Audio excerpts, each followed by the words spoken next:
O iPad Club é uma reunião científica que o nosso interesse é convidar, né, esses colegas de Brasília, não só oftalmologistas, mas de outras áreas, para discutirmos sobre o desenvolvimento visual da criança. E com a participação de residentes em oftalmologia, para enriquecer também para os residentes uma noção que vai além da oftalmologia, além das doenças oftalmológicas, o que faz parte das áreas de associação, das áreas de aprendizado da criança. Então, esse é o nosso enfoque. Hoje o tema vai ser glaucoma congênito, e a gente está recebendo aqui os colegas da Roya para falarem um pouquinho sobre os principais erros de adaptação da lente ou de montagem. A gente vai ter a aula dele no início. Teremos depois a aula da doutora Núbia falando sobre glaucoma congênito e um caso clínico da doutora Isabela Rita. Esses foram as pessoas que têm construído história junto com a gente, se apresentando, participando, apoiando cirurgias de estrabismo e apoiando com aulas ou trazendo da indústria também seus produtos, colírios, óculos, enfim, para o nosso crescimento como prescritores. Apresentando a doutora Núbia. A doutora Núbia é uma professora da Uniceub, com pós-doutorado na Unifesp, doutorado na UFMG, vice-coordenadora da ESCS. E corpo clínico do CBB, a doutora Núbia Vanessa Lima. Ela vai apresentar para a gente hoje o tema que é glaucoma congênito. E a doutora Isabela Rita, professora... Desculpa que saiu errado aqui, mas a doutora Isabela é a nossa... Acabou saindo errado. É a nossa... Enfim, membro do Corpo Clínico do Hospital Oftalmológico de Brasília, nas áreas de oftalmopediatria e estrabismo.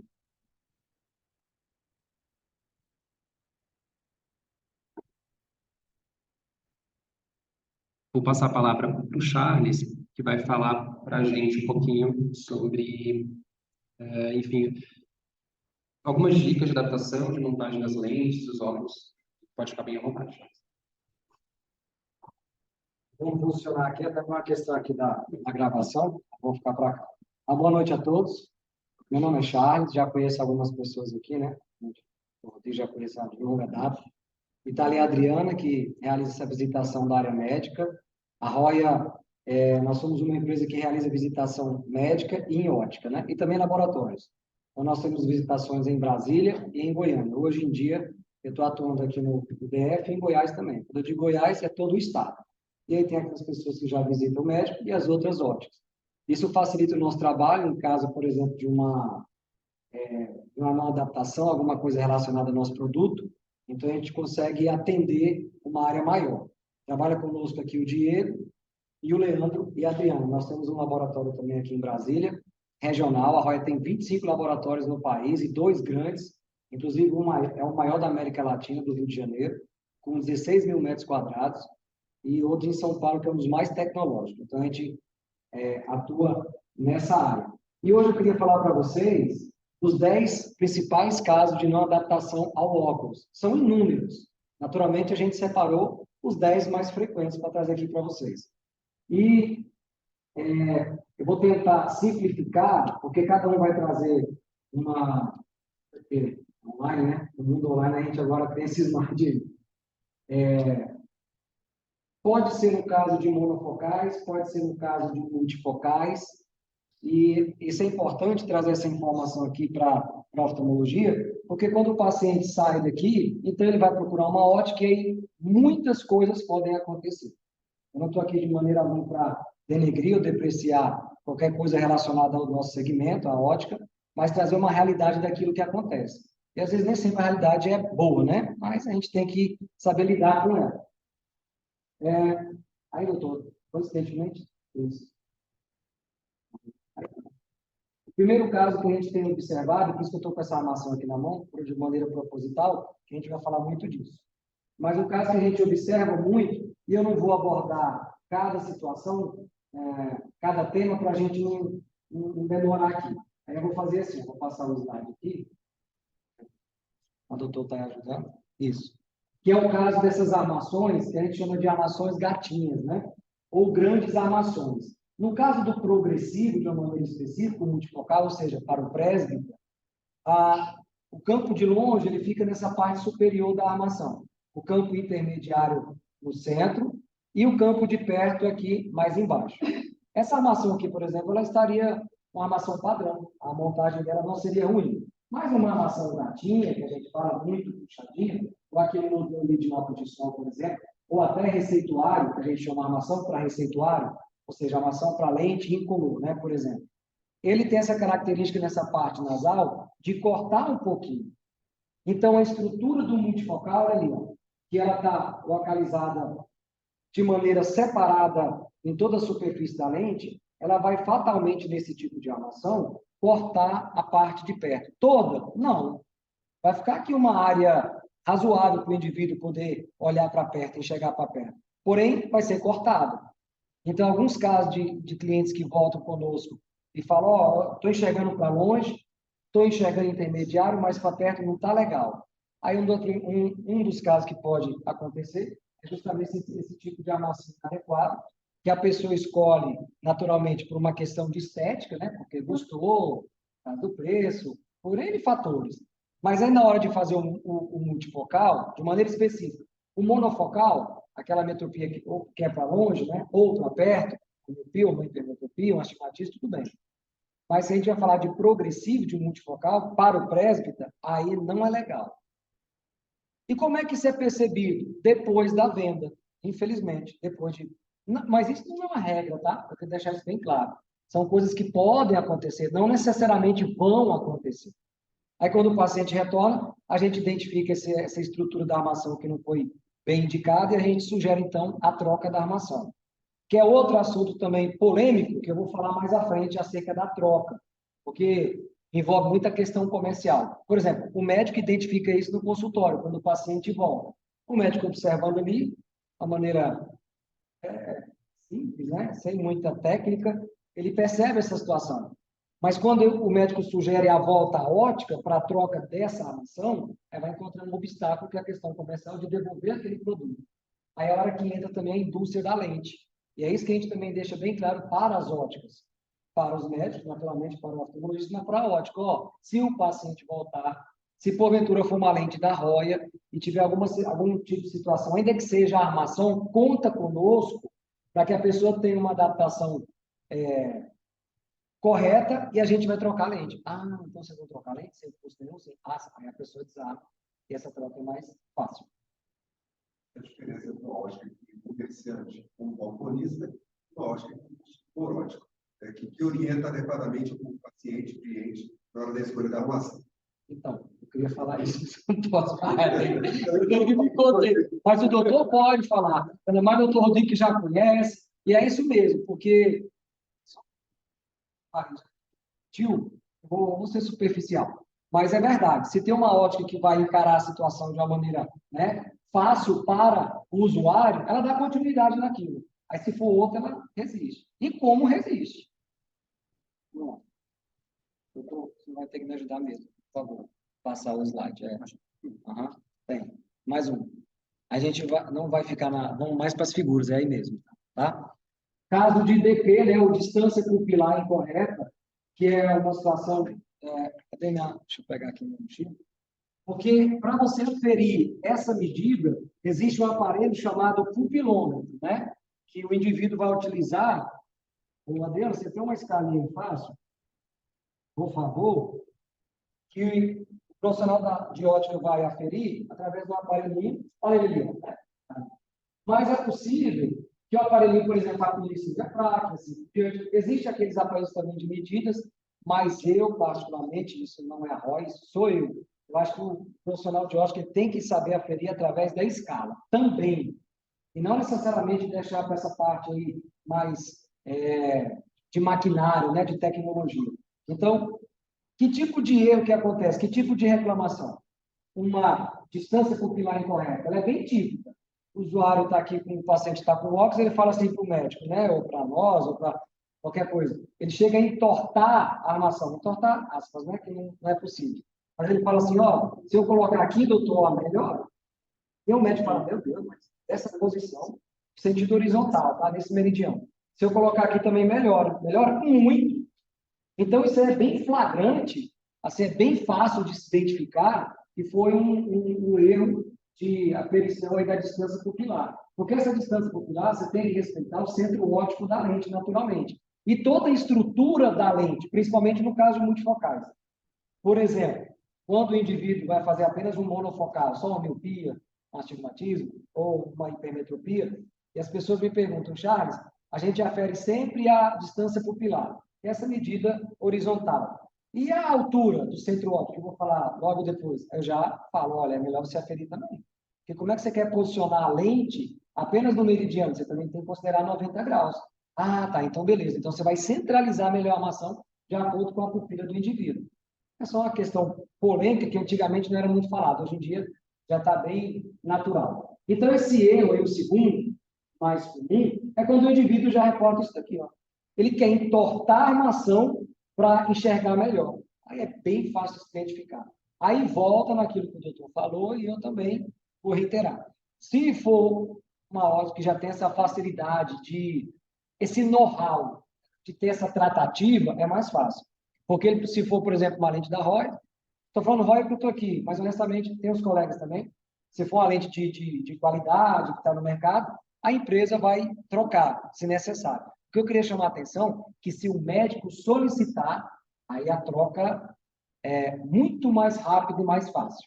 Mas bem, muito mesmo, porque a gente envia para a ROI assim, a solicitação médica, acabou.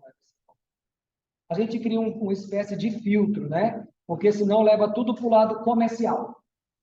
Entende? Então é melhor levar um pouco mais para o lado técnico do que comercial. É uma coisa importante. Se não é um médico, ele não vai perceber esse tipo de erro. E aí, o erro não vai ser da montagem do óculos, o erro vai ser do médico. O paciente vai sair falando, dessa vez isso não acertou comigo, da próxima eu não volto mais com ele. Eu fico me contendo aqui. Mas pode falar. A minha idade me ajudou a me conter, eu já fui mais explosivo. Mas é verdade, porque aí, desculpa a honestidade, o que o doutor está falando é tão sério que chega ao ponto. Eu tenho cuidado. Aí chega ao ponto da ótica identificar até o médico que confere. É quem que é o médico? É fulano. Doutor fulano é muito sério. Quem é? Doutor fulano. Então, ele vai ser mais criterioso para a conferência da armação. Ou deixa eu ver quem é. Não, aqui lá no caso é a menina lá da frente que confere. Tá tranquilo, pode passar. Eu sei do que eu estou falando, eu estou em ótica há 26 anos. Eu estou só falando que o doutor vai permitindo. Aí qualquer coisa eu vou responsabilizar o doutor. Vai lá. Tá, isso aí é a explicação técnica. Eu vou passar, doutor, por favor, próximo. Isso, próximo, figurinha. Esse aí, a altura do centro óptico também é marcante, bem fácil de se identificar, porque é quando o indivíduo pega a... Esse é um dos mais fáceis.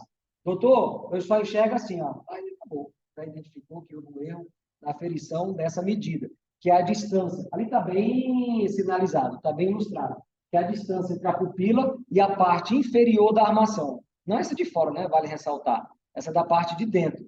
Então, o paciente chegou reclamando que ele enxerga assim, ficou bom. Ou assim, né? Ele quer colocar a armação de maneira que acho que o cérebro não quer fazer. Aí, fatalmente, é um erro de altura. A gente fala, mas na verdade é a altura do centro óptico, né? Aí, de maneira vulgar, altura. E aí, o que a gente faz? Para que vocês tenham a noção de como é a nossa linguagem fora do consultório. A gente chega para a ótica, principalmente a ótica parceira, e fala, ó, se porventura o paciente voltar, porque eles perguntam para nós, se o vendedor profissional aqui errar a medida, aí eu falo, ó, não é bem o erro, né? Mas a gente pode adaptar o novo perfil, aí ele vocês trocam? Eu digo, troca. Se for uma ótica parceira, o que é uma ótica parceira? Que prioriza a qualidade. Aí a gente vai trocar sem problema nenhum. Lembrando, mas se o médico solicitar, aí é bem rápido, porque a própria ótica pode encaminhar essa suposta não adaptação diretamente para nós, para a ROI, e a ROI já devolve já com a nova lente, as novas lentes, melhor, né? Isso. Esse caso aqui é um dos casos mais difíceis de se identificar. Muito. Porque para você poder confeccionar uma lente para óculos, você vai precisar de curvatura naturalmente. E obviamente. E aí, as curvaturas, as menores curvaturas são indicadas para os míopes, naturalmente para se confeccionar uma lente côncava. E aí, no caso da hipermetropia, é o contrário. Você precisa de uma base maior, uma curvatura mais acentuada. Porém, nos laboratórios, nos estoques, às vezes existem apenas um tipo de curvatura, um tipo de base. Base 5, que ela é utilizada tanto para hipermetropia quanto para miopia. Mas isso num paciente com a alta ametropia, ele pode sentir essa diferença. Então, o fato de você não ter uma curvatura compatível com a ametropia daquele indivíduo, ele pode sentir algum tipo de desconforto. Qual? Eu havia até colocado antes, não precisa voltar. Vai ao médico, retorna, e a gente não identifica, e o vendedor também não. Aí, o que a gente faz, geralmente? Existe um aparelho chamado esferômetro, aquele aparelho que ele vai aferir a superfície da lente. Mas, se você olhar aqui, é uma miopia. E aí, a gente que está na rua, o representante que já tem esse know-how, onde foi feito? Quem que fez? A gente pode presumir como é que foi fabricado. Eu, particularmente, vou falar, fulano pegou, então, utilizou uma base padrão e não a base correta. Você pode sugerir a troca da base. Quinto. A gente percebe que também o óculos numa base que é diferente, você bota observação. Manter a curva base do óculos atual. O senhor pode. Então, vamos lá. Rejeição da armação escolhida. Eu, particularmente, é uma das que eu mais gosto. Por quê? Porque mexe muito conosco, o representante da lente. Porque, assim, o indivíduo, vamos ser honestos, aí ele foi ao médico, beleza? Aí ele fez a consulta, às vezes está dilatado ou não. Se for o meu, pode ser o meu. Eu não estou aqui, não?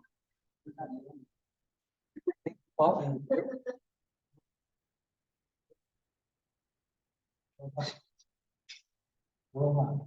E aí, o indivíduo faz o óculos, retorna à ótica, insatisfeito com a armação que ele escolheu. Então, talvez um dia ele estava com a pupila dilatada, não óculos existir, ou ele, incentivado por uma pessoa que estava ao lado dele, não sei quem, mas ele indicou aquela armação. E ele gostou. Naquele momento, comprou, pagou, foi embora. Às vezes, uma armação de grife, uma armação de marca, se for uma lente também boa, uma lente da Roy, embora. E depois que ele vai usar, passou 2, 3 dias, chegou a armação, o óculos está pronto, ele foi buscar o óculos, colocou no rosto. Não gostei não. E aí ele sabe do valor que ele pagou, às vezes um valor, né, considerável. Os médicos têm acesso, às vezes, esse acesso através de uma nota fiscal, enfim. E aí ele, ai meu Deus, eu não gostei da armação. Isso aqui é um dos casos que eu mais gosto de falar por quê. Aí ele volta na ótica e começa a reclamar do óculos, que a ótica então indica para voltar ao médico. É a primeira resposta. A resposta já é bem padrão. É quase uma faixa. Volte ao médico. Então, aí tem que voltar. Aí o médico vai fazer toda a refração. Tudo de novo. Coloca na cadeira, pega o brinz e vai. E tá batendo, tá tudo certinho, a pessoa está insatisfeita. Aí volta para a ótica. Aí quando a ótica nos liga, aí a gente já vai naturalmente com experiência, com know-how, vai olhando a pessoa assim, como quem não quer nada, e fala, deixa eu te falar uma coisa. A gente aqui é bem orientado para isso. Sabia que se você tiver que trocar a lente, a ótica já te troca a armação? Ah, então é isso que eu queria mesmo. A pessoa foi, voltou, pegou o carro, foi no hospital, voltou, foi de novo, foi na hora. A pessoa, então, troca. Eu falo para ele, amigão, troca aqui que a Roy já vai trocar tudo, você já faz essa troca aí para ele, essa devolução. Aí se resolve.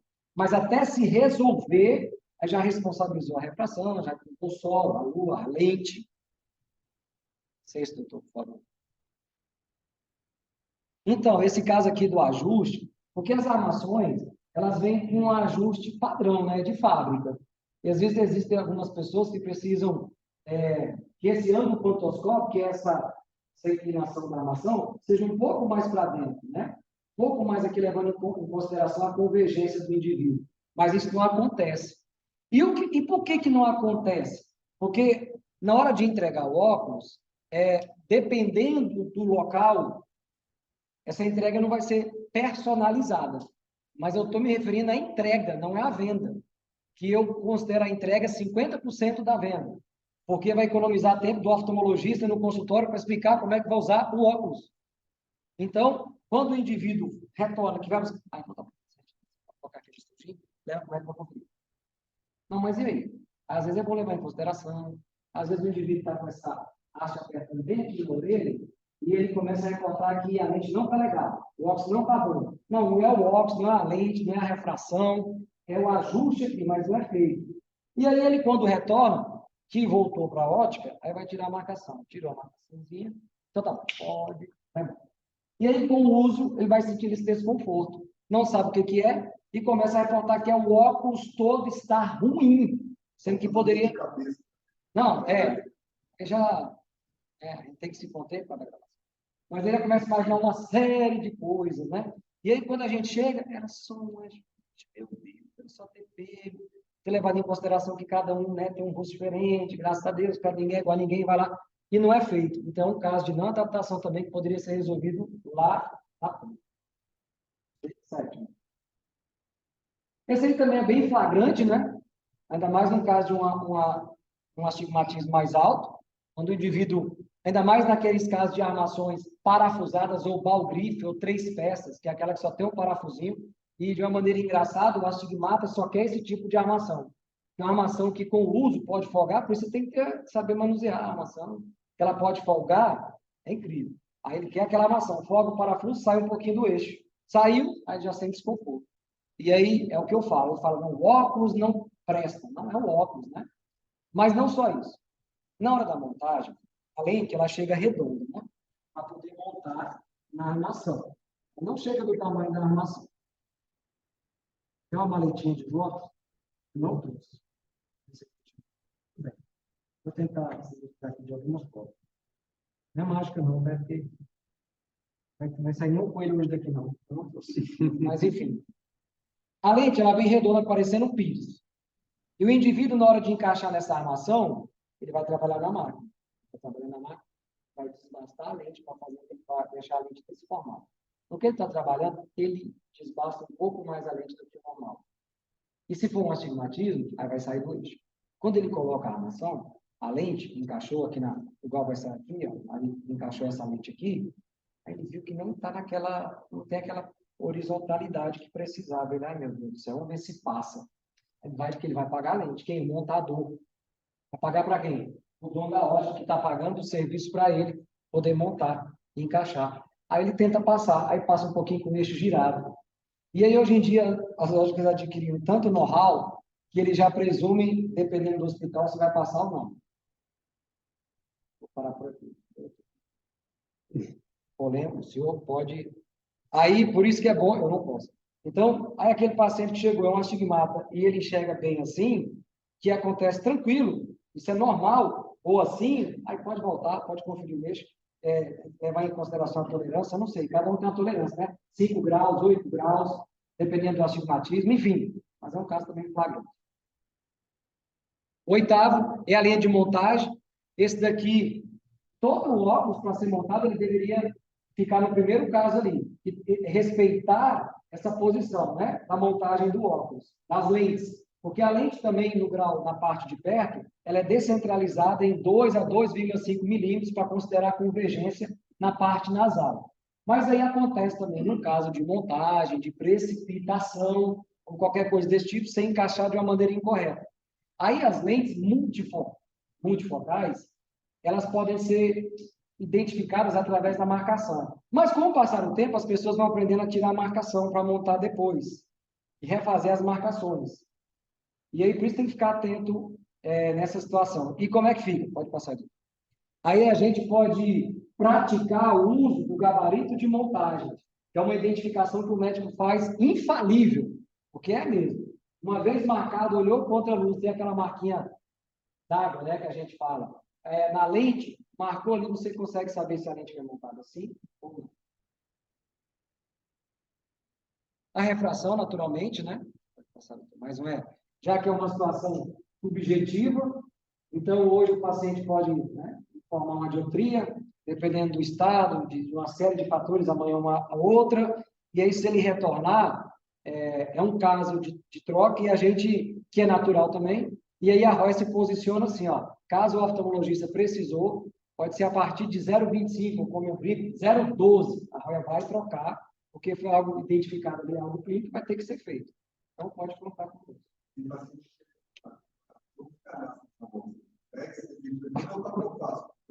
Faz a minha que eu vou fazer agora com você. Quer nem olhar? Ajuda ele, deixa o negócio na... Eu fico me segurando aqui, mas é isso aí, né? Aí, o que a ROIA faz, né, doutor? A gente recomenda para o paciente que ele volte no primeiro oftalmologista, assim, independente, que ele procurou o doutor. Aí foi lá, pagou, teve um bom atendimento, mas ele foi em outro local, agora você polêmico também, foi em outro local mais distante. E lá indicaram, às vezes, o outro oftalmo que encontrou uma diferença grande de 0,25. Mas é grande, uma coisa assim, e é um grau esférico de miopia de 0,25, que encontrou plano. E aí, volta para nós para trocar. A gente vai recomendar, mas voltou no primeiro médico, é um mecanismo de segurança, né? Não é uma regra, mas ajuda muito. E por último, que também para mim é marcante, assim como o negócio da armação, é exatamente isso aí, é o famoso pós-venda que tem que ter mesmo. Porque foi o que eu falei, quando aquele primeiro usuário de um multifocal, para ele não trazer esse retrabalho para o oftalmologista lá no consultório. Ele foi buscar o óculos, é recomendado que entregue o óculos da mesma forma, com o mesmo tempo utilizado para se vender. Às vezes está numa loja que tem muitos colaboradores. Não é possível você buscar com a mesma pessoa que te atendeu. Mas aí vem o que o doutor falou, o doutor falou, que se tiver uma loja, é verdade, onde preza por essa entrega do serviço, esse pós-venda, aí tá certo. Uma vez eu fui visitar um médico, só para finalizar aqui, e o médico falou assim para mim, uma médica, Chaz, ótica tal, como é que é lá? Eu digo, nunca vou esquecer isso. Falei, doutora, ela vende nosso produto, é uma loja boa e tal. Eu mando muito paciente para lá. Nunca esqueci. Falei, por que, doutor? Porque todo paciente que chega lá já chega instruído, já chega prontinho para usar o óculos. Eu não tenho retrabalho aqui no consultório. Já é de lá. Já é uma coisa deles. Um dia eu fui visitar essa ótica. Aí eu já sabia daquele comentário. Aí eu falei, como é que vocês fazem aqui? Não, Charles. Não convém citar o nome, naturalmente. Não, Charles, aqui é o seguinte, a gente tem uma lei aqui do dono, chegou aqui, a entrega tem que ser tanto quanto foi a venda. Por que você está me perguntando? Eu falei, você sabia que tem um médico que te recomenda, sem conhecer vocês, só pelo fato de vocês terem essa postura? Enfim, uma coisa bacana, né? São boas práticas. Tá bom? Eu encerro aqui minha participação. Obrigado. Aí, eu já falei mais ou menos para não tomar mais tempo. Né? É isso. Obrigado.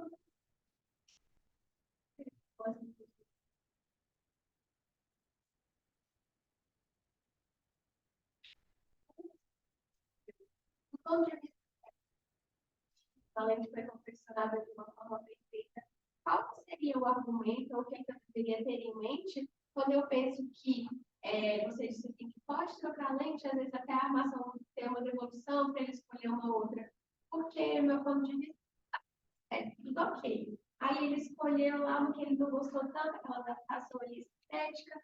Como que seria esse pensamento? Aí a senhora está falando como no consultório, né? Foi ele fácil. Sim, não sei. Mas aí como a oftalmologista, né? Aí esse tipo de situação, doutor, entende a pergunta.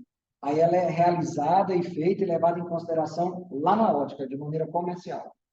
Porque a gente, no primeiro momento, eu, por exemplo, eu não aceito esse argumento. Na verdade, nem a Roy aceitaria esse argumento de que agora eu quero trocar uma lente porque eu não gostei da armação. Eu entendi. Mas você pode ter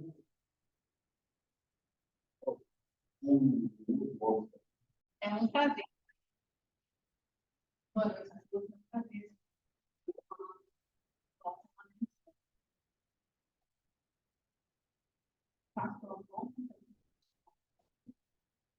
Quando a Letícia me convidou para vir dar aula, que a gente agora, é um prazer. Tem como? Pode apagar a luz da frente ou não fica ruim? Ah, ótimo. Então, o que seria a definição de glaucoma na infância? Você tem, nos Estados Unidos, o glaucoma menor de 18 anos, e na Europa, pela Unicef, seria menor ou igual a 16 anos. Todo paciente com glaucoma que esteja, no Brasil a gente considera 18 anos, teria glaucoma da infância. Então, é caracterizado por danos no olho, né, no nervo óptico, pela pressão intraocular elevada. Além do nervo com essa lesão, você pode ter também lesões no campo visual, que muitas das vezes a gente não consegue definir com qualidade, porque às vezes a criança não fez ainda, não consegue fazer o campo visual. Mas a definição inclui o efeito da fio em outras estruturas oculares, como córnea, como aumento da escavação, aumento do diâmetro também axial.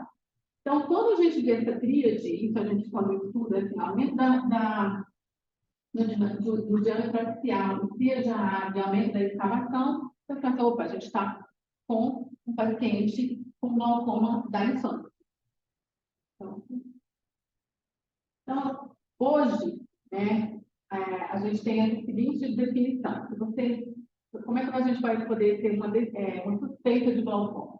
Se a pressão é maior do que 21 milímetros de mercúrio, um campo visual com alteração compatível com glaucoma reprodutível, um aumento progressivo da escavação, com assimetria, e a assimetria a gente diagnostica e a gente determina que seria maior do que 0,2, né, nos diâmetros oculares, nos diâmetros de disco dótico, um afinamento focal da rima, que é o norte, e na córnea você tem o diâmetro maior ou igual a 11 milímetros, não é, como recém-nascido, maior do que 12 em pacientes menores do que 1 ano, e maior do que 13 em qualquer idade. Edema de córnea e a disfia de hábito quando você tem uma ruptura da descendência.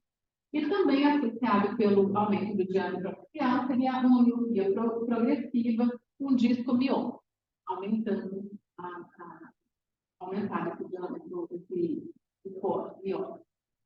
Então, quando a gente tem a pressão ocular maior do que 21 em 2 ocasiões, um disco óptico suspeito, um campo visual suspeito de glaucoma e uma córnea com aumento do diâmetro ou diâmetro axial, você está diante de um caso suspeito de glaucoma. Mas isso você tem pelo menos uma dessas características.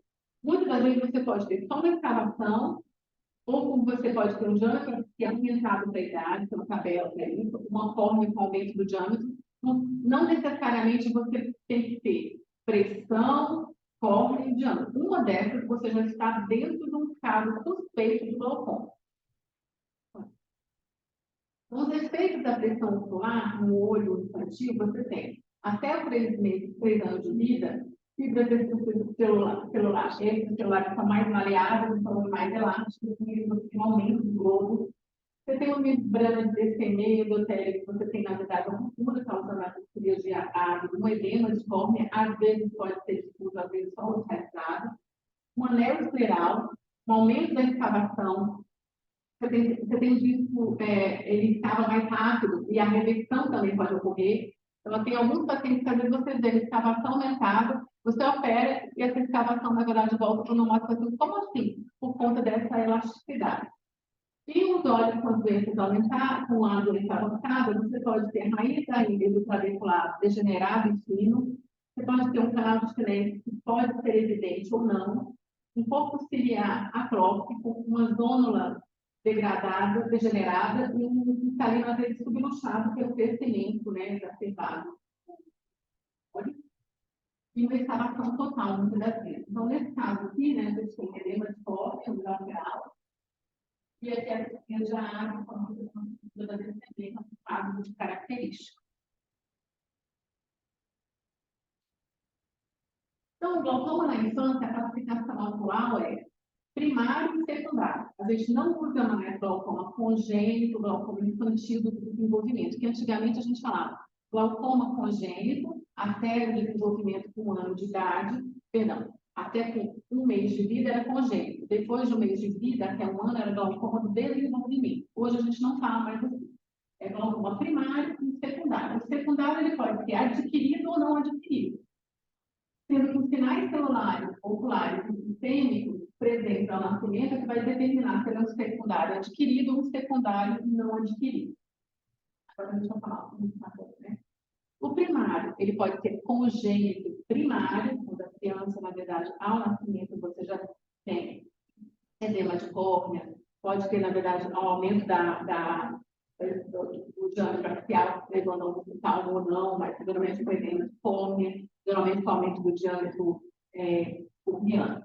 E o juvenil de ângulo aberto, que são aqueles, na verdade, que você não tem um aumento do diâmetro anteroposterior, o ângulo está normal e o paciente vai desenvolver esse glaucoma depois de uma certa idade. Então, primário, congênito primário, a gente tem o neonatal, que é até 1 mês de vida, o infantil, de 1 mês de vida até 2 anos, e o de início tardio, que é maior do que 2 anos. Você tem uma alteração no ângulo e uma alteração também do diâmetro axial. A fio pode estar normal, mas pode ter as alterações, mas nas alterações do primário congênito, elas podem não ser tão progressivas, tá? Dependendo da idade que o paciente esteja. Mas e ela pode ter, às vezes, um controle espontâneo. O paciente, às vezes, fala, nossa, de repente ele fica estável, daqui a pouco ele desenvolve, tá? Então, o juvenil de ângulo aberto, você não tem alterações no ângulo, você pode ter associado algumas síndromes e algumas alterações congênitas, mas às vezes o ângulo pode estar normal. Então, o exemplo do glaucoma congênito primário, você tem anormalidades no desenvolvimento do sistema camerular. Então, você tem que é derivado da doença neural, você tem obstrução da drenagem do humor aquoso. É um caso a cada 10 mil nascidos vivos. 75% a 80% pode ser bilateral, mas ele pode ser unilateral. E 75% se manifesta no primeiro ano de vida. Os genes mais comuns envolvidos são CY, P1D1, o MYC. Isso, na verdade, é importante porque, por exemplo, eu tenho um casal com 3 filhos, 2 dos filhos, 3 tiveram glaucoma congênito. A gente tem que fazer teste genético para poder fazer uma orientação genética dessa família. E a tríade clássica é fotofobia, blefaroespasmo e epíca. Esse olho com edema corneano e cicatrulado, pela própria má informação da nossa população, às vezes eles postergam o atendimento e a procura do médico, porque eles acham bonito ter um olho azul. Então, tem muito paciente que acha assim, nossa, meu filho nasceu com o olho azul, ele está perdendo de forma e ele está achando que a criança não olha para a luz, começa a ter, na verdade, aquelejamento, uma fotofobia, mas a mãe acha que... Então, eu já peguei vários pacientes que, na verdade, foi atraso da procura justamente por essa questão assim, nossa, é o primeiro da família que tem olho azul. O secundário, ele pode estar associado, tem quatro situações, né? Associado às alterações oculares não adquiridas, associado às alterações adquiridas. Você pode ser associado às alterações sistêmicas não adquiridas e após cirurgia de catarata seria secundário. Também é secundário, mas aí é secundário pós-cirúrgico. Então, o secundário associado às alterações oculares não adquiridas, as alterações oculares, elas estão presentes no nascimento, mas você não tem alteração sistêmica. Depois eu vou mostrar um exemplo de cada um. Então, assim, o glaucoma associado às anomalias oculares não adquiridas, o que seria? Abscensel de íris, hipoplasia congênita de íris, aniridia, síndrome de Peters, ectópio uveal. Isso, na verdade, você tem um glaucoma associado com anomalias oculares não adquiridas, tá? Você tem alterações oculares sistêmicas não adquiridas. Elas são alterações sistêmicas no nascimento e que cursam com glaucoma secundário. Seria o quê? Síndrome de Down, trissomia do 21, síndrome de Marfan, síndrome de Marfan, desordens metabólicas como homocistenúria, síndrome do Lowe, sarcomatoses como neurofibromatose, risco de Weber. Então, são síndrome congênita de rubéola, elas são associadas, então, a alterações sistêmicas que podem cursar com um glaucoma secundário. Então, assim, no caso, por exemplo, da rubéola, você tem glaucoma associado com condições adquiridas, a transmissão pode ser mãe e feto, e ele pode, na verdade, ser adquirido após o nascimento. Então, às vezes, você pode ter transmissão placentária e a criança pode cursar depois do nascimento. Mas também pode estar presente ao nascimento, tá? A condição da rubéola, ela pode cursar depois do nascimento, como pode ser no nascimento já. O secundário, então, associado às alterações adquiridas, elas são, na verdade, alterações após o nascimento. E elas podem cursar metade com ângulo aberto e metade com ângulo fechado. seria, por exemplo, uveíte, trauma, indução do corticoide, né, que é o alisamento tubular, durante o processo no pré-parto, tumores, tá? E retinopatia da prematuridade. Pode cursar, na verdade, com esse glaucoma secundário. E o glaucoma secundário, após cirurgia de catarata, você pode ter uma catarata idiopática congênita, você pode, na verdade, ter uma catarata com alteração sem glaucoma prévio, ou ela pode ter com glaucoma, sem glaucoma prévio e ter uma catarata adquirida. Também cursa metade com ângulo aberto e metade com ângulo fechado. Tá? Então, na catarata adquirida, você tem a catarata congênita com alteração não adquirida sistêmicas ou oculares, que aí você tem que saber que aquela criança está dentro de alguma síndrome, e você tem a catarata congênita idiopática, aparece como catarata e ela não tem nenhuma alteração sistêmica. A síndrome de assistência livre, você tem dois genes associados, o acometimento é bilateral, você pode ter, na verdade, acometimento do seio camelular, você pode ter acometimento também da papila dentária, da pituitária, dos ossos da face, aorta, genitália e melanócito. E aí, com isso, você tem tanto alteração do seio camelular, você pode ter síndrome sistêmica. O da chave, então, teria um neurótico posterior, uma linha de chave preeminente, uma frase mediana, corectopia. O glaucoma surge geralmente de início tardio ou no adulto, tá? No adulto jovem, esse secundário. Na anomalia de Petri, é uma disgenesia, né, do corpo trabecular. É bilateral, geralmente, mas ela pode ser unilateral.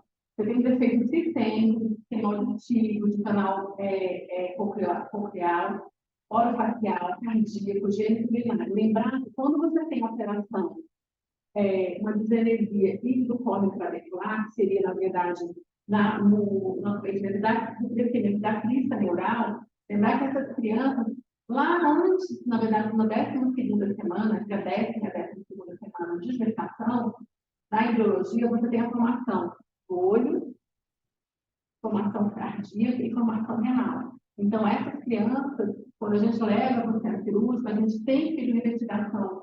Não é só um pediatra para não, está tudo bem. A gente tem que, às vezes, fazer um ecocardiograma, né? Para poder ver se tem alguma anomalia cardíaca, que pode ir para acometimento, e também renal.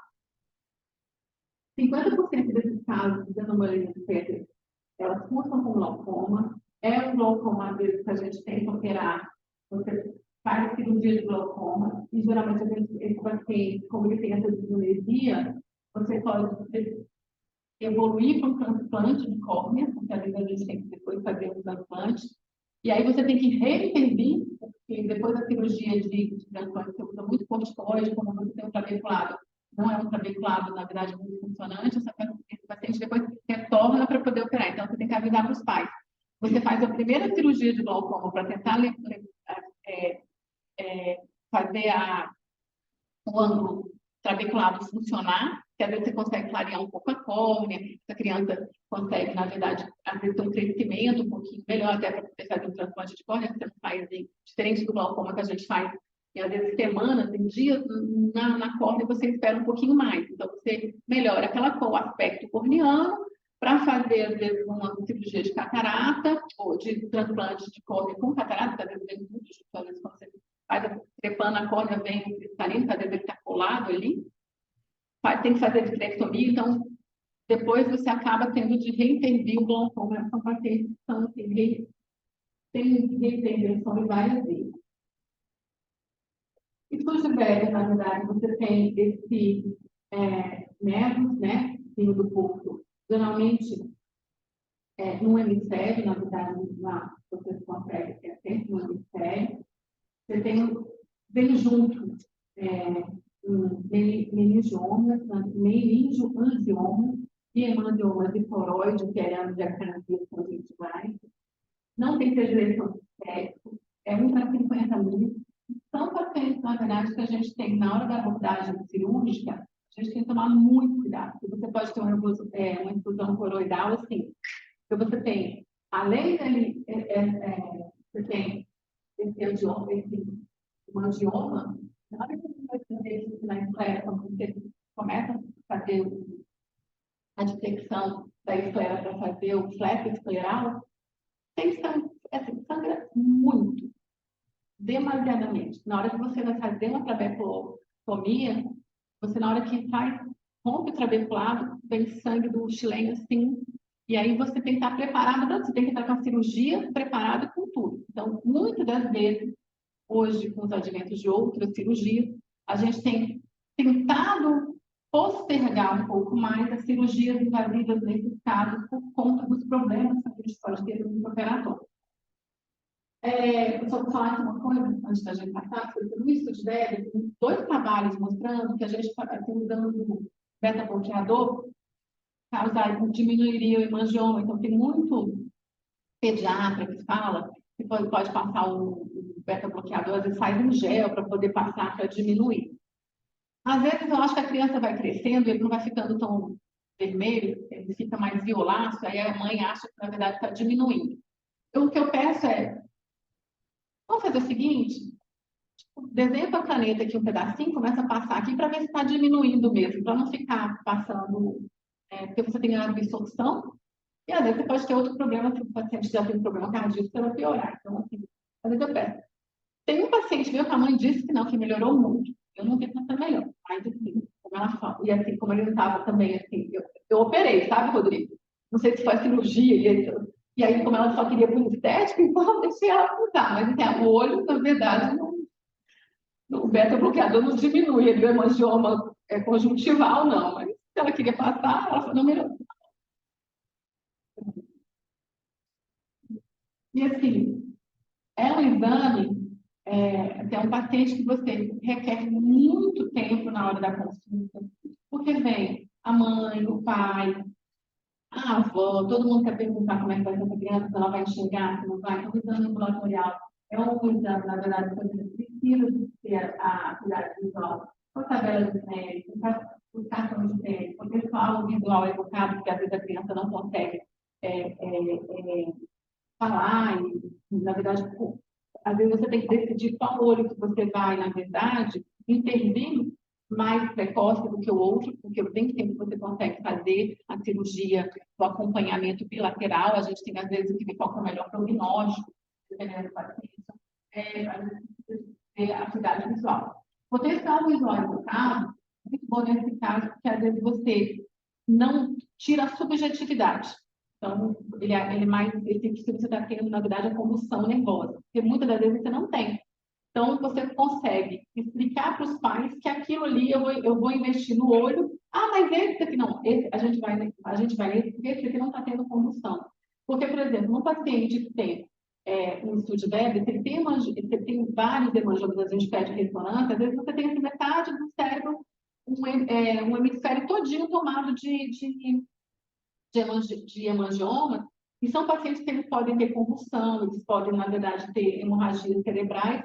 Então, lembrar que a gente, às vezes, o olho que está enxergando é o olho do estudo Weber, porque na hora que o quiasma passa, ele está enxergando porque ele está com outro hemisfério, né? E aí esse olho, na verdade, é o olho que não enxerga. Então, tem pai que não entende, então você tem que mostrar tudo isso para poder explicar. Eu tenho paciente de estudo Weber que eu operei com 48 horas de vida. E o olho que ele tem, ele enxerga justamente que a gente interviu muito cedo, e ele tem várias condições, ele tem outros problemas, mas é o olho, na verdade, a mãe até entender que, na verdade, é o olho que ela enxerga, o que ele enxerga é o olho que eu operei, justamente porque o outro tem uma atrofia por conta do cérebro. Então, a relação com esse ascopia, a gente precisa. Hoje não se usa mais, eu não vou nem revelar a minha idade, mas eu acho que tem. Antigamente, eu li nos livros, geralmente usava assim. Gente, não é fácil você levar essas crianças toda vez para o centro cirúrgico, é um transtorno. Muitas das vezes, assim, você precisa de levar. Então, antigamente, o que a gente fazia? Assim, a gente conversa com o pediatra, que às vezes a gente consegue dar para alguns pacientes, e aí conversa com os pais, conversa com o pediatra, se é possível, às vezes, assim, alguns dos antialérgicos pode deixar a criança um pouquinho mais sonolenta. Para eu poder fazer a esteoscopia sem precisar de ficar levando sempre o centro cirúrgico. Às vezes eu consigo com o paciente fazer a medida da pressão ocular sem precisar levar no centro cirúrgico, porque a gente sabe que todas as intervenções com anestesia, ou mesmo que seja um cheirinho, você tem um trabalho mostrando que a gente tem diminuição da massa encefálica dessas crianças. Então, ao longo da vida, ela vai entrar no centro cirúrgico várias vezes. Se eu conseguir evitar uma, duas, três, se fosse com a minha filha, eu queria, na verdade, que pudesse poupar um pouco. É óbvio, se eu não conseguir, eu vou explicar para o pai que eu tentei. Então, agora a gente vai para o centro cirúrgico. Porque, às vezes, assim, eu pergunto para o pai, que hora que ele dorme? Então, vamos marcar a consulta mais ou menos nesse horário, para ver se ele vem sonolento, para a gente poder conseguir. E, às vezes, eu tratou, você passa para o consultório inteiro para poder atender um negócio, para fazer um negócio que, assim, seria demorar um adulto pouco tempo. Mas, infelizmente, quando a gente faz isso, a gente tem que ter esse tipo de sagacidade, às vezes, para poder dar um melhor atendimento para o paciente. A medicação, às vezes, a gente tem que ter lâmpada de fenda portátil, tem que fazer a endoscopia do paciente, a boloscopia, às vezes a gente tem que adaptar uma lâmpada de fenda para poder examinar o paciente no leito, então a gente, às vezes, se seria superior e inferior, vira nasal e temporal, a gente bota o paciente de lado, na lâmpada de fenda, para a gente poder fazer o exame. Tonometria, e aí a gente tem vários tonômetros, na verdade, o tonômetro de perto, seria o tonômetro de Goldman, portátil, ele ainda é padrão ouro, apesar do iCare hoje ter um trabalho da Escola Paulista, lá do Departamento de Congênito, mostrando que ele tem se usado bastante, você tem uma hipermensuração, né? Uma hiperestimativa da tonometria. Então, geralmente, ele acaba você acaba medindo sempre mais alto do que seria num Goldman. Porém, se você está medindo ali, o paciente está ali sempre com 23, 24, 23, 24, e é o padrão, está tudo normal. A córnea não está com edema, a escavação está ok, está acompanhando, é o padrão dela, igual ao alto nível, é o padrão dele. Mas, de repente, você mediu 35, você vai ter alguma coisa que saiu do padrão. Então, tem pacientes que, às vezes, eu consigo medir no meu Perkins e no iCare.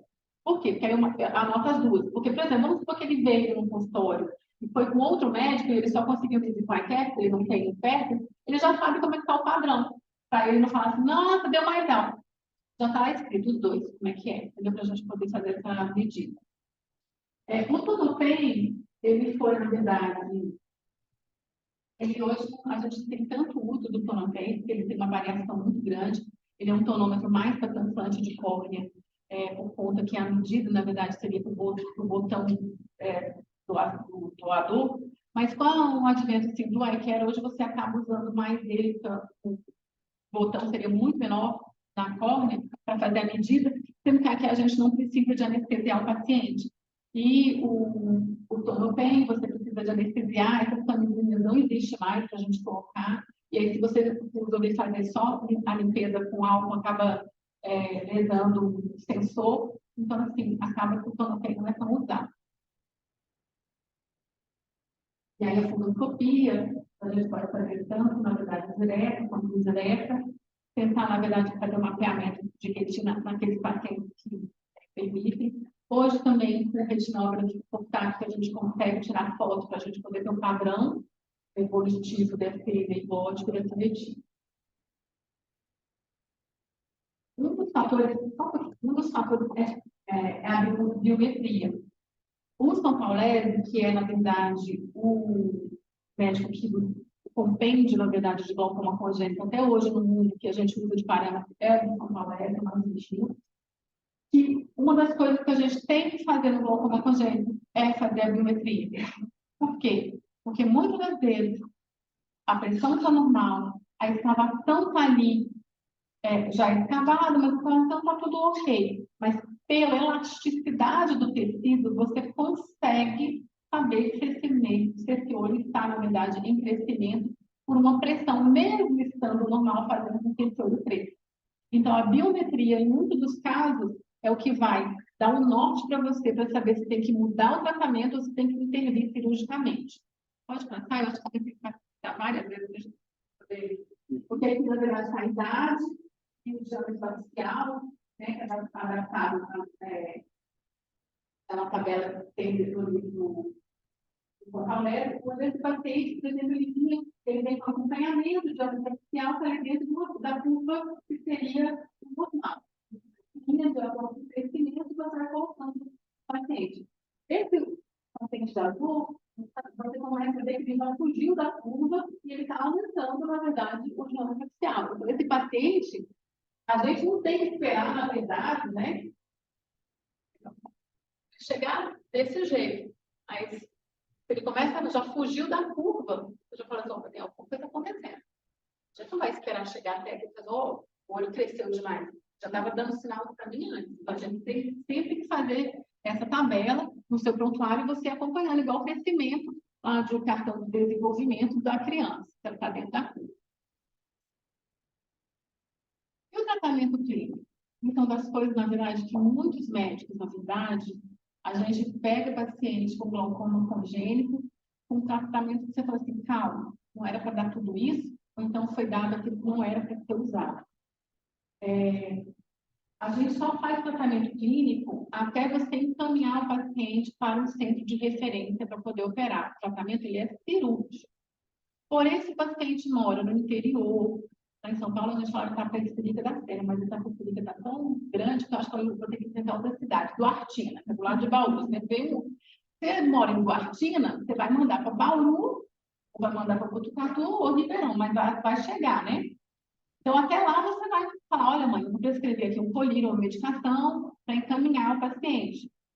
Não é que ele vai ficar usando e você vai ficar tratando o paciente para depois encaminhar. Isso não existe. Drogas de segurança para criança. Aleato de timolol. Lembrando que a gente tem que pedir se o pediatra, se ele não tem alguma anormalidade cardíaca, lembrar que as síndromes podem ter, né, por conta da clínica neural na neurologia. Brinzolamida, cloridato de dorzolamida, né? Acetazolamida, que a gente pode prescrever em determinados casos, latanoprol, né? Os que estão em negrito são os que a gente tem trabalho de biossegurança em criança. Primolidina, a gente não prescreve para criança. Pode dar bradicardia, pode dar hipotensão, pode dar hipotermia, pode dar apneia e pode dar convulsão. Por quê? Porque a primolidina atravessa a barreira hematoencefálica. Então, lembrar que, e aí eu vou ter que falar, assim, lembra, a gente às vezes esquece primolidina.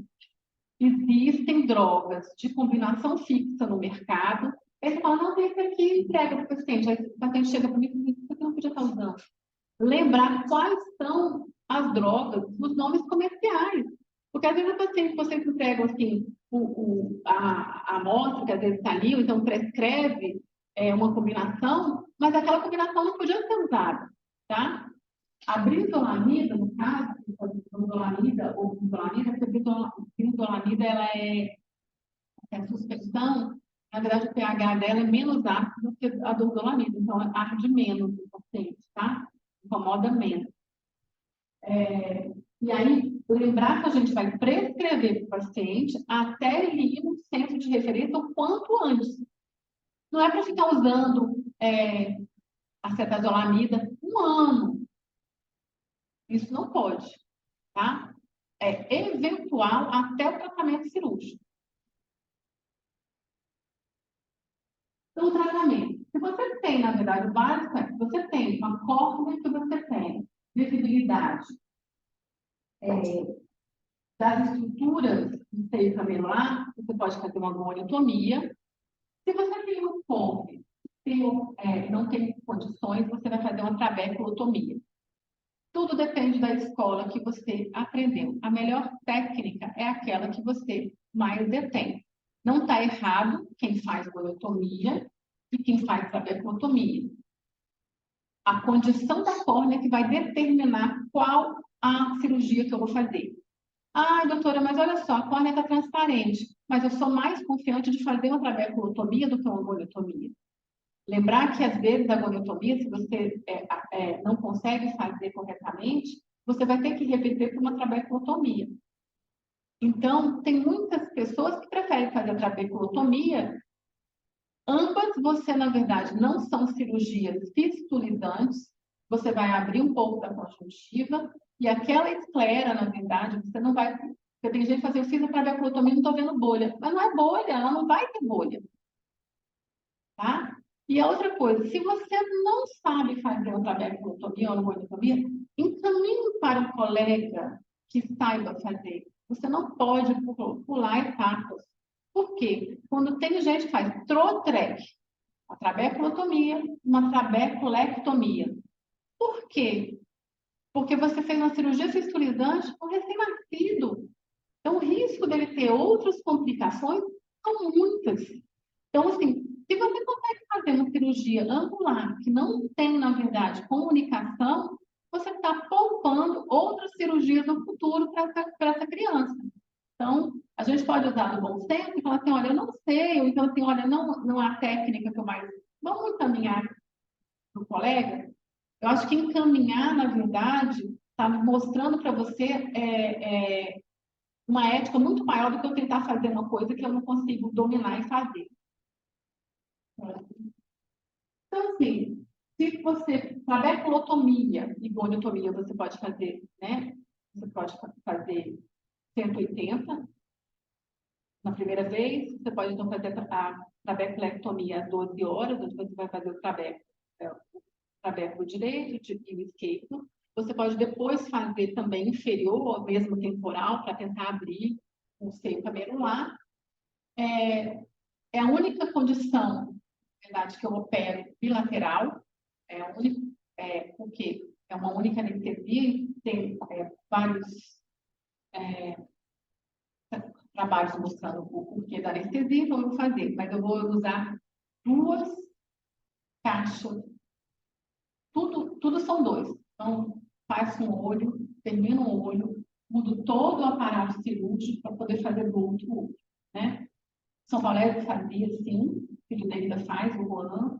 Eu aprendi assim, porque a gente aproveita o mesmo tempo cirúrgico para fazer os 2, mas tudo diferente. E 2 caixas, eu tenho, né, trabeculótomos, tudo que a gente tem que fazer não é o mesmo, justamente para não ter nenhum tipo de problema. Então, não funcionou, às vezes a gente pode tentar fazer de novo outra trabeculotomia.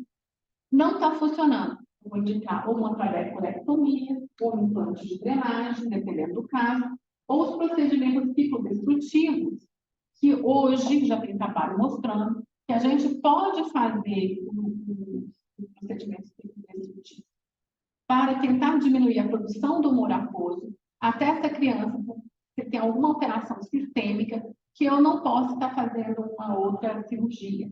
Às vezes eu tenho um paciente que tem uma descompensação cardíaca, tem uma coisa que a gente tenta fazer para depois a gente fazer e não ter a questão hoje seria de você não ter uma cirurgia fistulizante pelos outros casos que você pode ter de endócrino, criança que bate, está na idade escolar, bate a bola, vai para uma piscina ou foi para o mar com o pai, foi passear. Os pais não entendem, na verdade, que essa criança precisa. Se ela for para a piscina, ela tem que usar óculos vedado, ela não pode ficar, mas foi só um mergulho na casa do avô.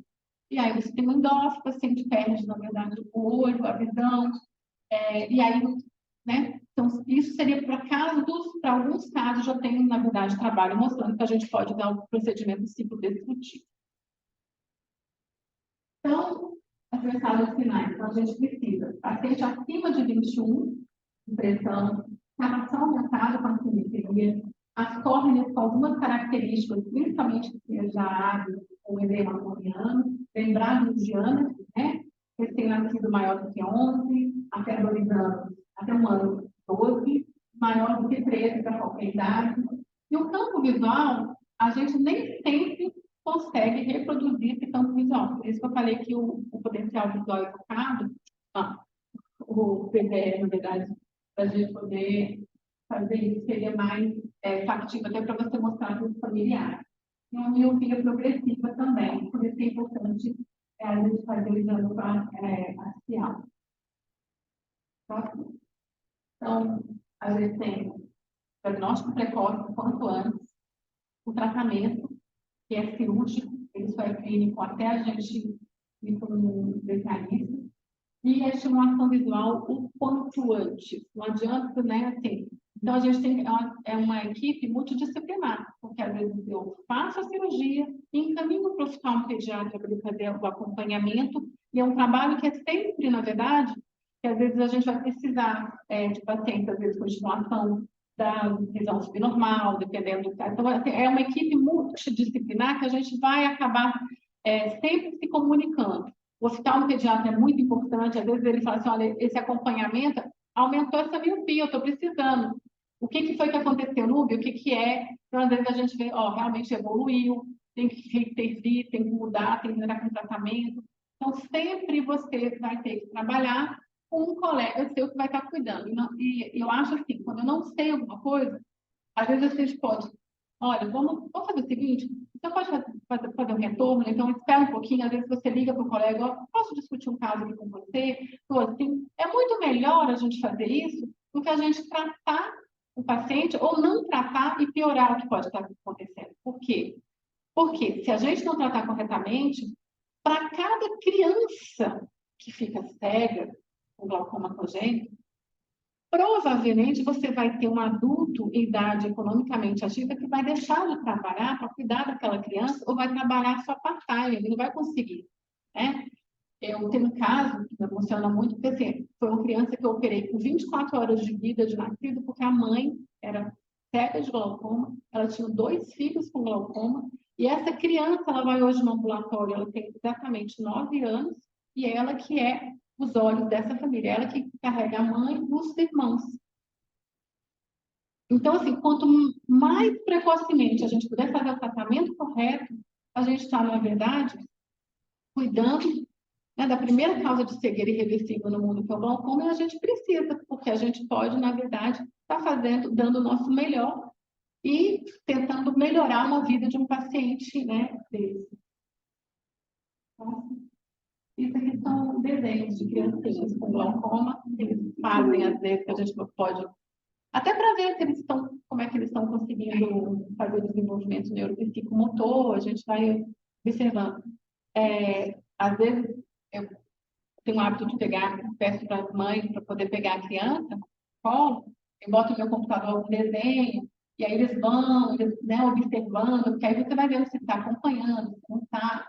Então, isso, às vezes, é um jeito de você ver esse paciente como que está. E muitas das vezes a gente tem que cuidar, às vezes, é mais da ansiedade da mãe, da avó, da própria criança, né? E aí você tem as comparações com outros irmãos, como é que é, mas aí, assim, a gente tem que ser efetivo, tentar não ser emotivo, porque às vezes eu choro, mas quando os pacientes vão embora. Porque às vezes é muita história, se a gente for cada história a gente resolver ficar emotiva, tem dia que eu não saio com história, né? Mas assim, a gente pede, né? A gente às vezes se recompõe, porque às vezes temos histórias muito tristes, mas a gente tem que estar, a gente está ali para dar o nosso melhor. Muito obrigada.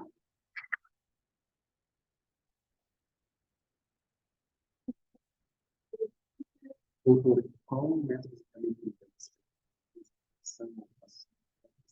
Olha só, o mais comum é mesmo ultrassom, porque de dimensão nem sempre a criança consegue. Então, assim, é o que mais a gente tem também, tanto no SUS quanto em qualquer clínica que a gente consegue fazer, seria biometria com ultrassom normal. E aí a gente faz, eu aprendi desse jeito, os trabalhos mostram que seria biometria, não tem ainda nenhum trabalho mostrando a superioridade de algo. E você geralmente pede o BM, por exemplo, se imagina que tem uma formação, tem espaço para isso? É não, interessante? O BM, por exemplo, PETES, a gente pede o BM. PETES eu tenho que pedir quando eu tenho uma catarata associada, que aí você tem, na verdade, uma discenesia córneo-írido-corneana ali, no seio camelular, e aí às vezes você tem o cristalino, que é a cristalóide anterior que está ali junto. Então, o BM, para mim, às vezes, até para eu saber onde que eu vou fazer a cirurgia, porque às vezes nem sempre é superior, eu tenho que entrar no lado, porque às vezes tem uma sinétia tão grande superior, que às vezes eu tenho que entrar inferior ou temporal, para poder, na hora de fazer, entrar com o trabeculótomo, entendeu? Então, o BM, sim, nesses casos, aí ela é objetivo. E qual que é o espaço para o OCT? Claro que num bebê, a gente até tem os aparelhos que estão saindo portáteis, mas assim, a criança maior, que já foi operada lá atrás, ou então uma criança que eu estou suspeitando que a escavação simplesmente é suspeita, mas eu tenho uma pressão ainda normal, um comprimento axial que está bem controlado e tal. Qual o espaço do OCT, já que ele, assim, ele não tem os parâmetros para a faixa etária infantil? Você usa o mesmo exame para acompanhar ou, assim, o mesmo paciente ao longo do tempo? É uma excelente pergunta, porque todo banco de dados tem 8 anos.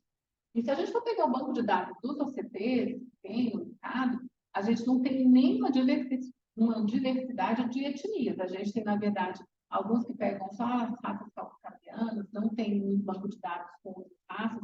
Isso também é hoje um ponto de interrogação na hora que a gente vai fazer a comparação.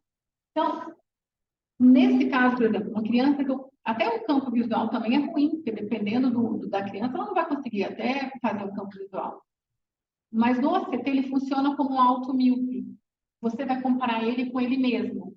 Então, você vai vendo ali se aquela camada de fibras nervosas, e principalmente, né, que a gente pode ver hoje a definição da mácula, do OCT macular, que hoje a gente sabe que você tem as células ganglionárias diminuindo, você pode, opa, está acontecendo alguma coisa na minha camada de fibras nervosas aqui, onde a detecção seria nas células ganglionárias da mácula ali. Então, você faz o macular, você faz também a camada de fibras nervosas e você vai acompanhando ele com ele mesmo. Óbvio que não vai ser só o exame que vai te dar esse parâmetro, é um conjunto de coisas que estão acontecendo.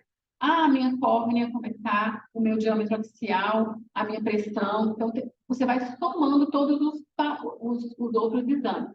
Mas já tem um trabalho, né, que está saindo na escola, lá no departamento de congênitos, e estão fazendo isso justamente para a gente tentar ver um segmento de mácula, para ser melhor, para a gente poder detectar. Mas seria o paciente com ele mesmo. Você vai ter, ele vai ser, e não pode, e os exames não são intercambiáveis. Então, se eu faço num aparelho e faço no outro, não adiantou nada, tem que seguir o mesmo aparelho.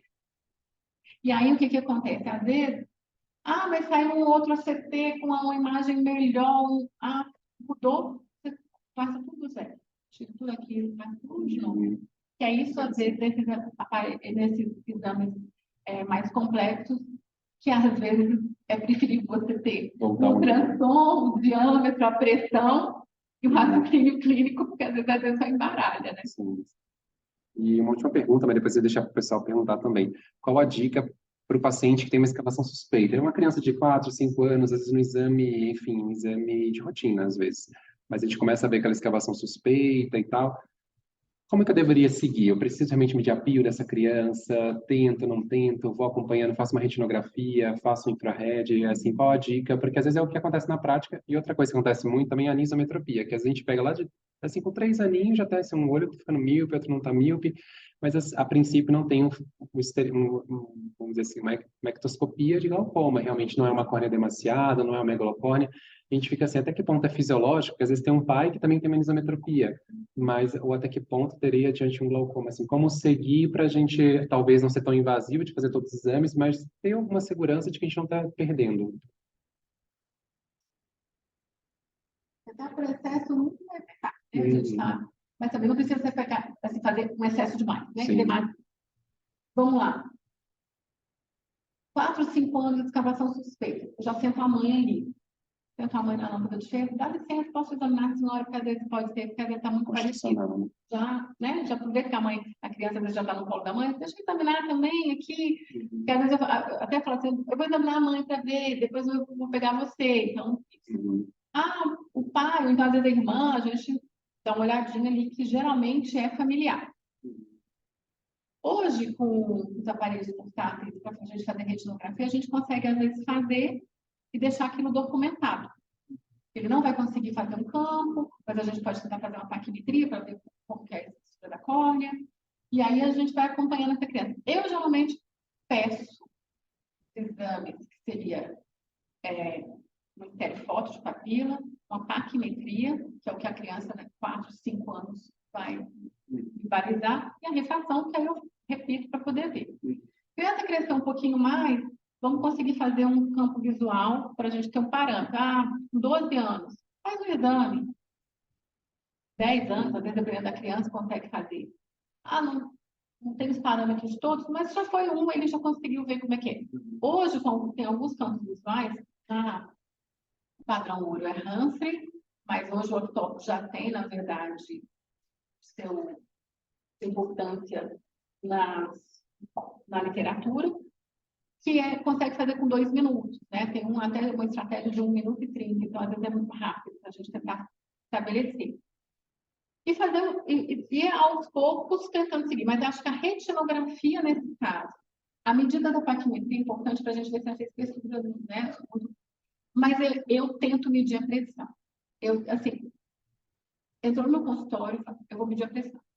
Então, assim, eu preciso, para pelo menos, nem não foi uma medida padrão ouro, mas eu já deixei anotado ali. Com o iCare hoje, você consegue medir e deixar lá o padrão daquela criança que a gente inventa. Mas, pelo menos na retinografia, ataque com a medida de pressão, para a gente ir acompanhando e explicar para os pais que essa criança, assim, o que eu faço? Né? Daqui a 6 meses você volta para examinar novamente. Então, assim, depois de 4 vindas, tipo, 2 anos acompanhando, tá tudo igual, aí você já pode falar assim, anual. Eu gosto de falar de 6 meses, por quê? Porque muitos de nós, o médico fala, o cardiologista fala, volta daqui a 6 meses, volta 2 anos depois. Então, se a gente cria o hábito, é para criar o hábito que ele vai ter que vir anual. Então, já bota ali, não, todo ano. Quando a gente fala assim, daqui a 1 ano, a gente volta 3 anos depois. Com a pandemia, então, teve gente que voltou 5 anos, né? Tipo, examinei em 2019, está voltando agora. Então, se a gente, para criar o hábito, olha, aí você vai...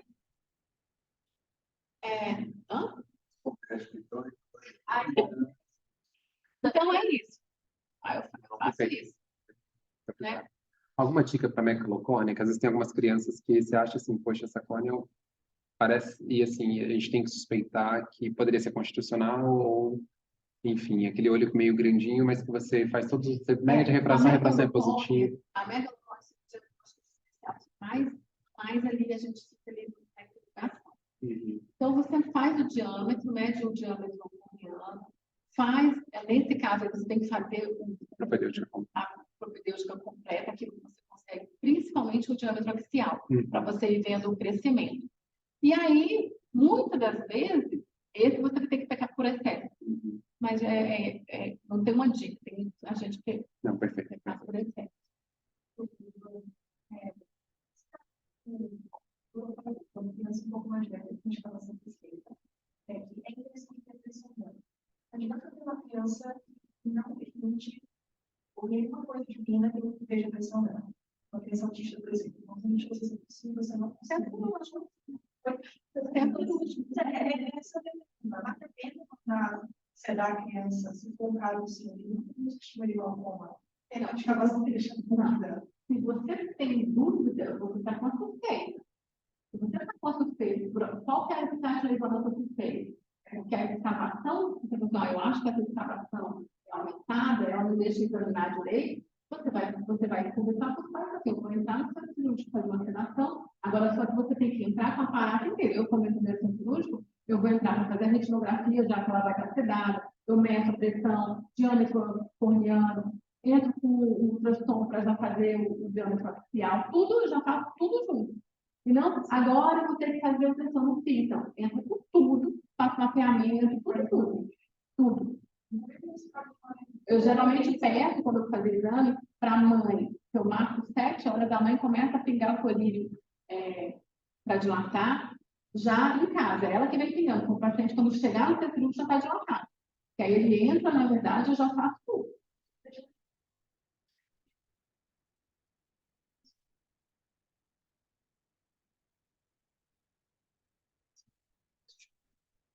Se você está com suspeita, você tem que fazer inclusão. Então, a não ser que está tudo normal, não tem porquê. Agora, se eu tive a suspeita, tentei fazer no consultório, no caso de uma criança que tem alguma dificuldade, você vai, mas você tem que conversar com o pai. Agora, também não dá para você fazer. Agora eu entrei para medir a pressão.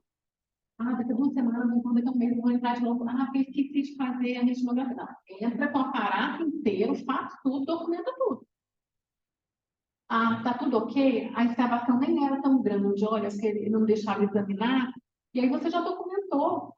Até porque se essa criança, por exemplo, 5 anos depois, se ela conseguir fazer por algum tempo, conseguiu fazer o exame ou não, e você repetiu o exame e viu que mudou o padrão, eu falo o seguinte, retinografia, eu acho que assim, todo mundo tinha que fazer sua retinografia. Você não sabe o que vai acontecer. Então, vai lá. Quantos de vocês já fizeram campo visual? Todo mundo tem que fazer campo visual, gente. Residentes, médicos, tem que fazer campo visual. Sabe por quê? Você não. Às vezes eu vejo o campo visual e falei assim, que ela está com vontade de fazer xixi, não tá? Tá, com vergonha. Agora, escreveu o exame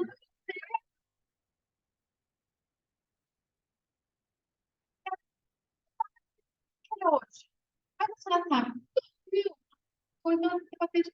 Homem, então, assim, ó. Não, porque minha filha fez isso. Meu Deus, eu tenho campo. Gente, é chato, é um exame insuportável. Paciente tem blefarocardia. Às vezes tem que botar um microfone para poder fazer o exame. Não dá, já vai vir, na verdade, um defeito superior inteiro. Hoje mesmo, eu vi um paciente que eu estava tirando assim, entendeu? Ela não tinha como fazer. Então, tem que fazer, todo mundo tem que fazer sua refração anual, mapeamento de retina, fazer um campo visual para vocês entenderem o que é um campo visual do paciente e fazer sua retinografia. Gente, você não sabe o que vai acontecer. Não, olha, não, realmente, olha só. Até para você ensinar para o seu paciente, até para você falar para ele, olha, esse exame não demora, esse exame é chato, a senhora toma remédio para dormir, então vai fazer o exame à tarde, porque o paciente às vezes ainda está com efeito ainda, vem de manhã, marca 8 horas da manhã, está tendo pergunta, o paciente tem, a senhora, não, doutor, eu tenho uma urgência miccional. Minha filha, então vou fazer o seguinte, já faz um olho, fala para a técnica, e a senhora vai fazer o outro olho, depois ela vai atender o paciente, eu falo isso para o paciente, vai no banheiro, depois a senhora volta, vai fazer o outro olho. Por quê? Não adianta o paciente fazer um exame que não vai ser funcional para você, o convênio não vai atualizar outro, você vai ter que fazer 200 relatórios para ficar reclamando depois, porque que fez culpa sua, você não usou conversar com o paciente. Fala para a técnica, olha, essa senhora, manda, todo mundo tem um canal de comunicação com o seu técnico. O paciente vai fazer primeiro um olho, dar um intervalo e fazer o segundo olho. Conversa com o paciente. O paciente chegou lá nervoso, que brigou com o marido, ou seja lá o que foi que aconteceu, bateu o carro antes de... Então, vamos fazer o seguinte, a gente vai marcar outro dia, a gente encaixa assim no outro. Você não vai conseguir fazer nada. Você não vai conseguir fazer. Entendeu? Então, assim, todo mundo tem que fazer. Ó, eu fui fazer o BMN, a Isabela foi fazer o BMN, não eu fazer MD. Mas, assim, chato o exame, aquela aguinha que desce, escorre no ouvido, entendeu? O paciente fica todo... Você tem que explicar para o paciente, olha, o exame que demora, tem que cuidar, vai ter um sorinho, a gente tem que botar, tem que fazer tudo isso. Porque se a gente não fala para o paciente vai falar o quê? É preciso fazer, né? Então, muitas das vezes, a gente precisa saber o que está acontecendo, qual que é o exame, como que é feito o exame, para a gente poder saber e explicar para o paciente. Se você já explica, se você conversa com o paciente, você tem uma confiança, o paciente passa a ter uma confiança maior em você. Isso faz parte da relação médico-paciente. Ele volta e fala assim, não, ela me explicou, realmente é chato, realmente... Tem gente que só faz o exame, não sabe nem depois interpretar. Como é que interpreta? O que você pediu? Né? Tem que saber quais são os artefatos, tem exame, para você saber interpretar direito. Ainda mais para criança, vão ter vários.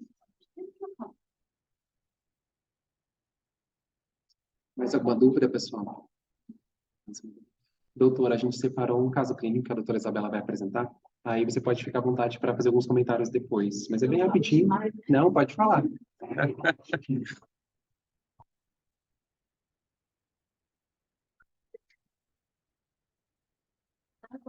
Oi, sou a doutora Isabela Rita, faço parte da equipe da UFAM,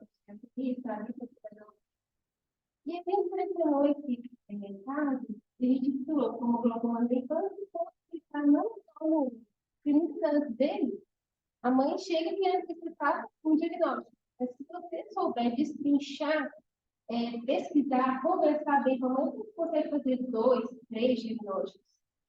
Então, bom, você está com o caso de um paciente de um menino de 3 anos que chega com esse olho. Então, olho esquerdo mais para frente. Essa área da frente, de um lado é transparente, o outro lado é transparente. E, poxa, você vê, tem uma proctose, tá vendo? Tem um exame de forma. Primeiro que você vai fazer é medir a fio, né? Aí você vê que o fio está de fato. Com esses 3 dados, dá para imaginar o que esse paciente possa ter? O que aconteceu com esse paciente que chegou desse jeito? 3 anos. Alguém tem alguma ideia? Ou precisa de mais algum dado para poder saber mais informações?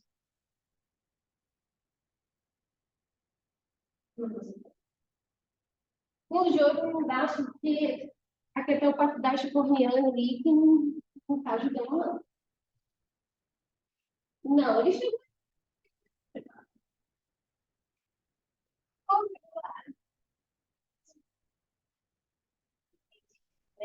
Então, assim, quando você tem um paciente com trombose, você também pode pensar em um trombo trombitário, né?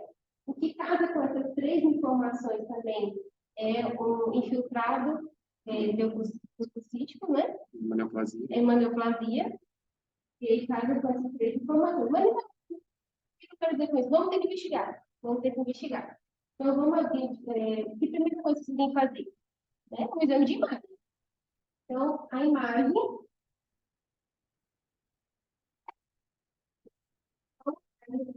A mãe volta com essa imagem e o que você consegue ver nessa imagem? Na tomografia. Tem uma órbita aumentada, a cavidade aumentada. Dá para ver que o vítreo está limpo, processo infiltrativo. Então, aí, realmente, você vai pegando mais dados com a mãe. Ei, mãe, tem mais alguma coisa nesse menino? Aliás, ele tem umas manchas, né, aleatórias o corpo inteiro.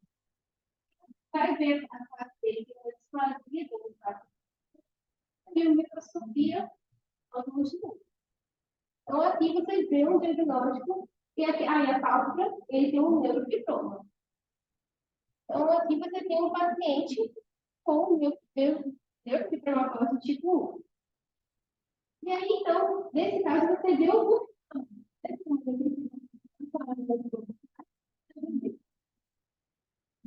então, você vai adiante no caso dele. Doutora, Quer comentar, Núbia? quer comentar? Vale demais. Bom, no caso, esse paciente foi realizado uma trabecutomia, e ele está ciente já que o diagnóstico é reservado, né? O diagnóstico foi tardio, né? 3 anos, a biopsia foi grave, e os exames estavam alterados. Bom, então, o que a gente quer deixar de discussão, mensagem? O neurofibromatose tipo 1, apesar do glaucoma congênito, é uma complicação.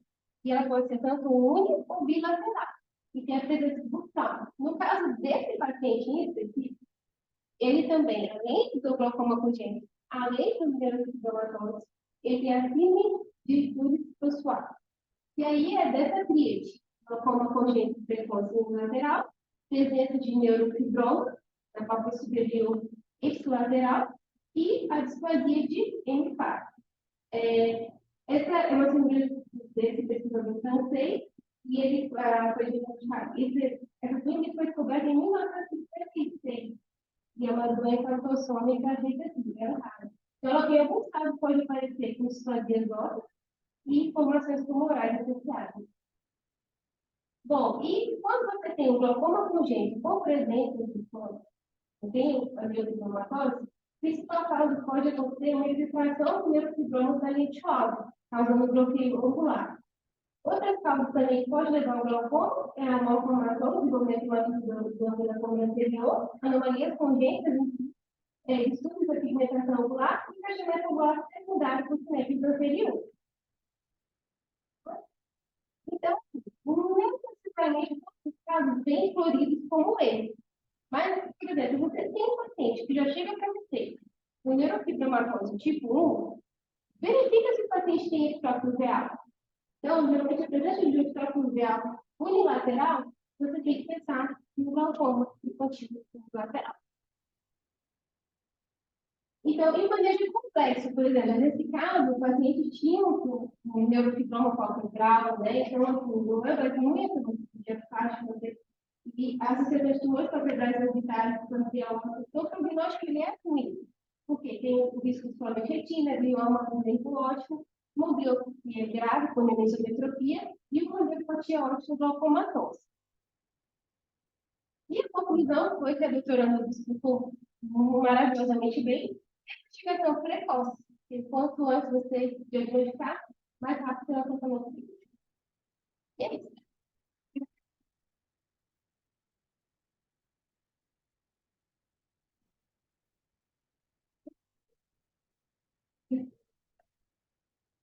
Na verdade, esse caso é um relato de caso já escrito francês. A gente pegou um artigo e ele não se escreve.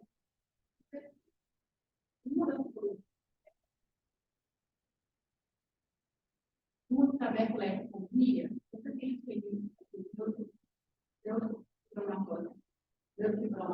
a pálpebra inferior, quando eu faço tabeculectomia, dependendo se eu não tive na recepção, não tive na recepção, pode ter, na verdade, a própria supressão pelo neurofibroma junto da bolha. O paciente tinha 3 anos. Né? É porque dependendo quando o caso, na verdade, foi escrito, fica um marido diferente na hora de fazer essa propedêutica. Esse paciente, nós deixamos fazer um OBM para a gente poder ver o que pode, na verdade, estar no seio camelular, se ele tem neurofibromatosis no seio camelular. É muito raro, às vezes pode acontecer. Mas se tem ano superior, eu tentaria fazer uma tabeculectomia ou femoral ou inferior, porque aí eu consigo, na verdade, não ter criança dessa uma bolha. Se ela não complicar, parece que ela vai ter aqui. Às vezes ela não vai ter. Então, isso, o mesmo maior sempre é de criança, tem uma bolha, durante uma estudante, é de endócrino. Porque eu vi você ter um endócrino e perder o olho para ficar com o pai. O pai, às vezes, sempre muito penalizado, né? Nossa, eu deixei entrar, e tentando entrar na piscina com a roupa, e aí aconteceu. Então, como ele tem aquela comunicação que é outra, fazer uma UEM seria uma coisa diferente, complementar a mais para poder ter a minha decisão cirúrgica. No caso, na verdade, caso exame tardiamente, mas eu acho que assim, alguém seria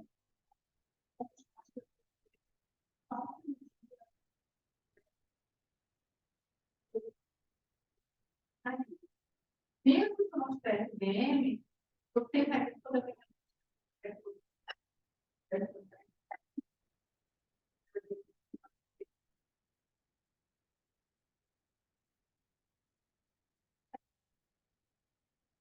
quando você não tinha nem DM.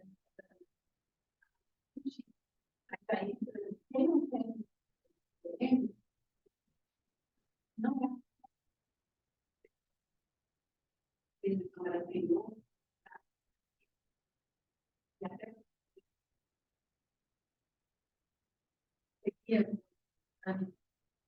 Mas tem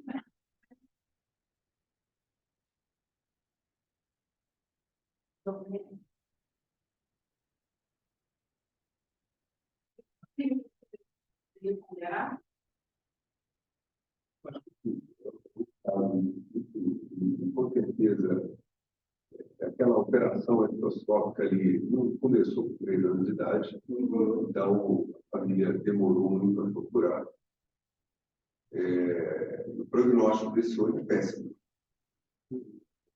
Às vezes é melhor você nem intervir, não meter a mão para não correr o risco de complicar, e até nesse caso aí, pelo endócrino, porque o prognóstico já era muito bom. Tratar a miopia desse olho vai ser quase que impossível.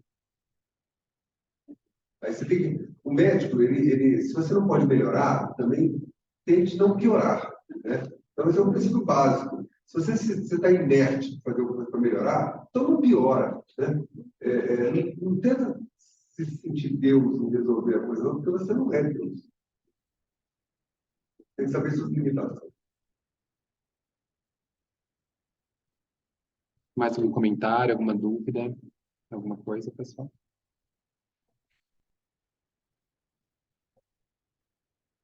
Obrigada.